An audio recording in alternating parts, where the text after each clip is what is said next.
Hi. I'm sorry it's so dark. There's not a window in here, and the sun's not even up, so stick it really close to my face and see how well that works. It's Sunday, September 2nd at 6:07 in the morning. I got off work about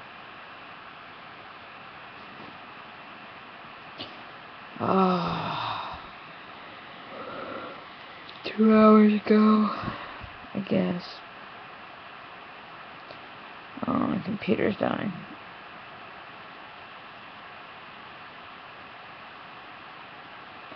It's been a long night. I can't get to sleep, and if things keep getting worse, I'm probably just gonna have to go to the ER before work. Leave AMA or try to make it through work and then go to the ER. It's just not getting any better. The nausea and the vomiting and the fever are one thing, but I'm having some pain, and it's bilateral on my back, and kind of concerned because my Lyme doctor mentioned that if I had pain like that, I'd need to be put on broad spectrum antibiotics right away, because I have had a kidney infection before post-operatively, and he has a feeling it was a specific kind of infection, and they can kill you.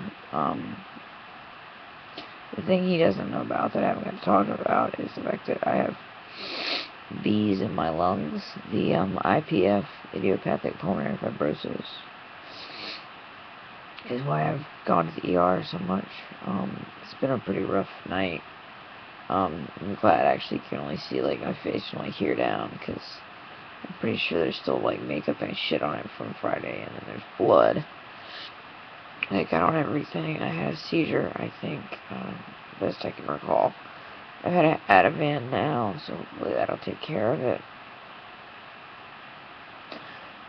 The working is too much, and everybody, it feels like, that used to care for me without,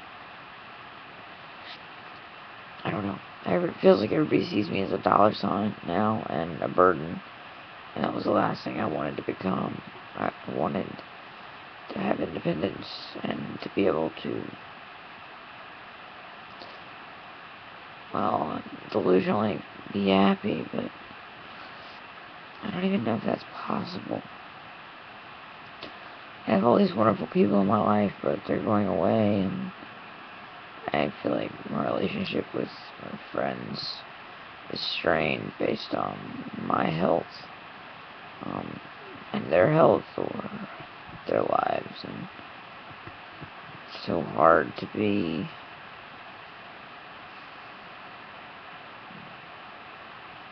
I don't know, it's a struggle to know what's the lesson here, what's the purpose. I start talking about life and death, and people, at least understand well enough me in the situation to understand that they're selfishly asking me to stay here. And it's not that I disrespect them for having those feelings. Quite the contrary.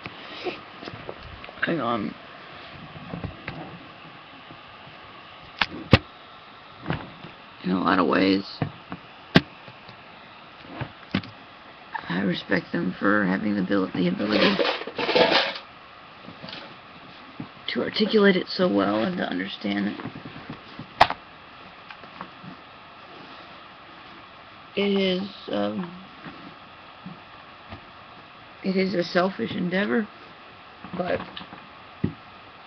to still want it nonetheless. I'm sorry, my computer's dying. I warned you, didn't I?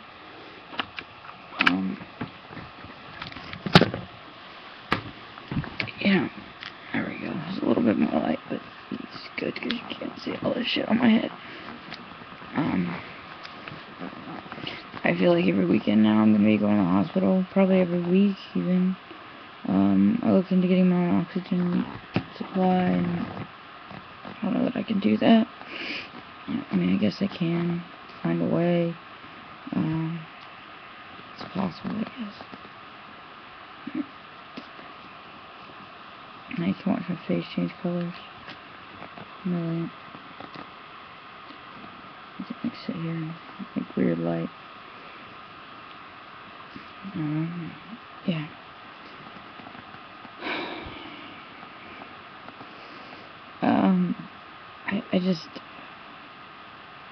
I wake up every day and I don't know what my purpose is. I'm doing this job that is so menial, and menial not in the sense that it's beneath me, menial in the sense that there's nothing, no other part of my life that balances it, that makes the work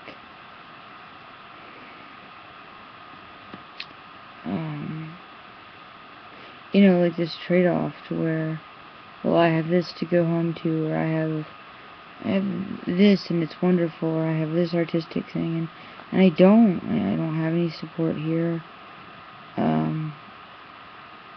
close by. I don't have, my family's all like an hour away, and even they aren't, their own version of supportive. The little family that I've created this summer is sort of getting sent out.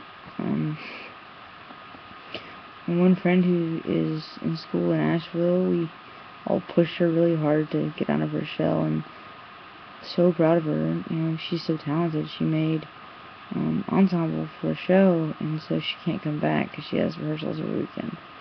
So it's really this catch-22, and getting to see her sort of achieve this happiness and this reward for working so hard, and not have her in my life as much. It's same thing is true with my friend who's leaving for Australia. It's this wonderful adventure she's about to go off on. She's this giant mirror, it feels like, of everything I haven't done. She's 3 years younger than me. She's got a college degree. She's brilliant. She's talented. She's a triple threat and doesn't even know it. She's kind and giving and unwavering in who she is and what she wants in life. And I wonder if that's who I ever was. How much of that have I lost?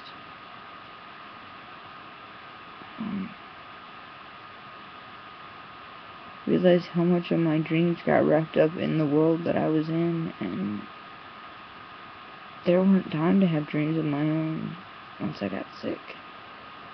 There was never any time to create these dreams, and a lot of the dreams that I did have,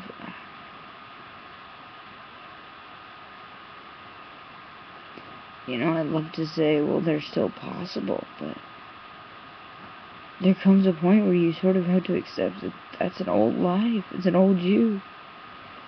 That, the me now versus the me who started these blogs is two very different people. I'm more of a realist than I've ever been, but I'm optimistic in ways and I'm pessimistic in others. I'm far less trusting. I feel like I'm more giving, but I've also learned not to get walked all over. But I'm still getting walked all over. And I can't stop it.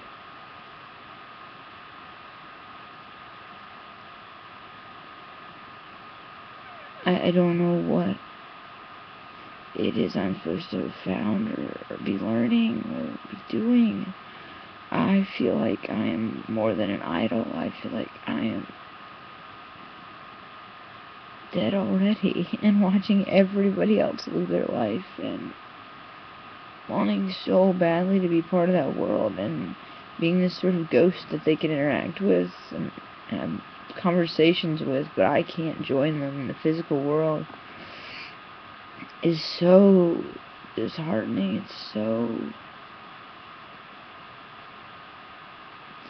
I don't know. A group of friends got together. We Skyped in my friend from college, and we were talking, and they were joking, and somehow the conversation got to, like, what I want to do with my body, and I've always said I don't care, because it's not for me, it's for whoever's left. They were joking that they wanted to have a Viking funeral, and I said, alright, well, which one of you bastards is gonna shoot the first fucking arrow? Because probably should have that conversation before I'm dead and laying on a raft and you have to shoot it. A friend did say way too quickly that she would come back from Australia for that, but I hate for her to have to use a plane ticket. Everything is about the next thing. It's like you can't die until this, you can't leave until this.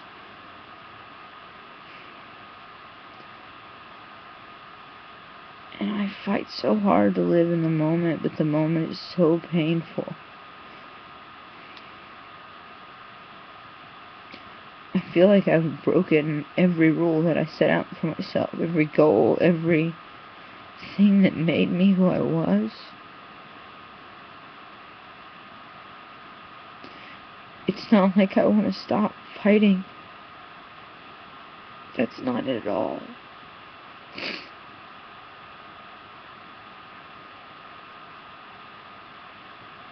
It's not that I want to give up. I get so mad when people in my life who have depression or are fighting it, and they just say they want to give up.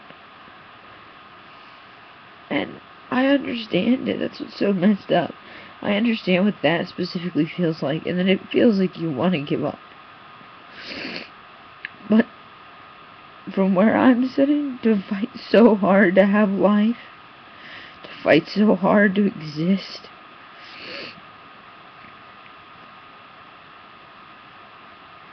it's almost like spitting in my face. And it's not meant to. It's not like, people who get a cold are spitting at my face. They're not. They're sick. That's sick to them. That puts them out for 3 or 4 days, and that's legitimately sick. Legitimately sick for me is something very different. I've come to understand that. I've been surrounded lately by people who, God, they have so much. They have a family, or a partner, or somebody who's there at night when they're scared and they're alone, that they don't have to think twice about reaching out to. And not that I don't have that. I'm just so tired of being the one who has to do it. I'm so tired of always reaching in the dark.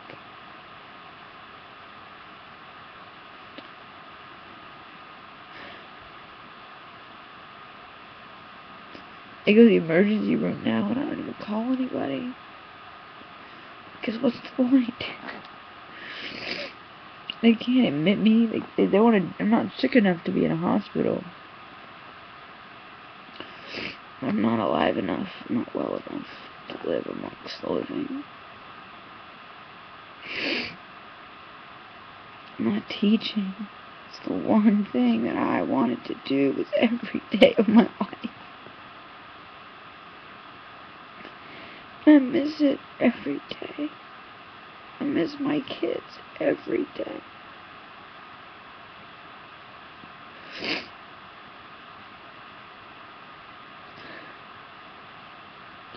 And to think, people I know are leaving the activity, and that's great for them, but I didn't have a choice.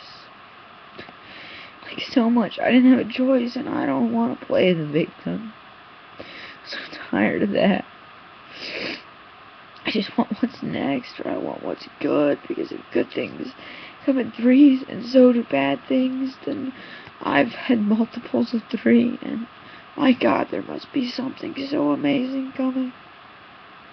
I don't know what it is, but I'm looking, fucking watching and paying attention, and sending out good intentions, and every moment that I have, I spend sending all the love and energy that I have to everybody else I know that is struggling.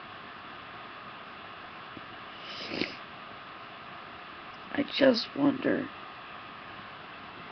and I'm scared to know when the breaking point hits. And how do I do it without hurting the people that supposedly care about me so much? Sorry for the tears. You guys take care of people.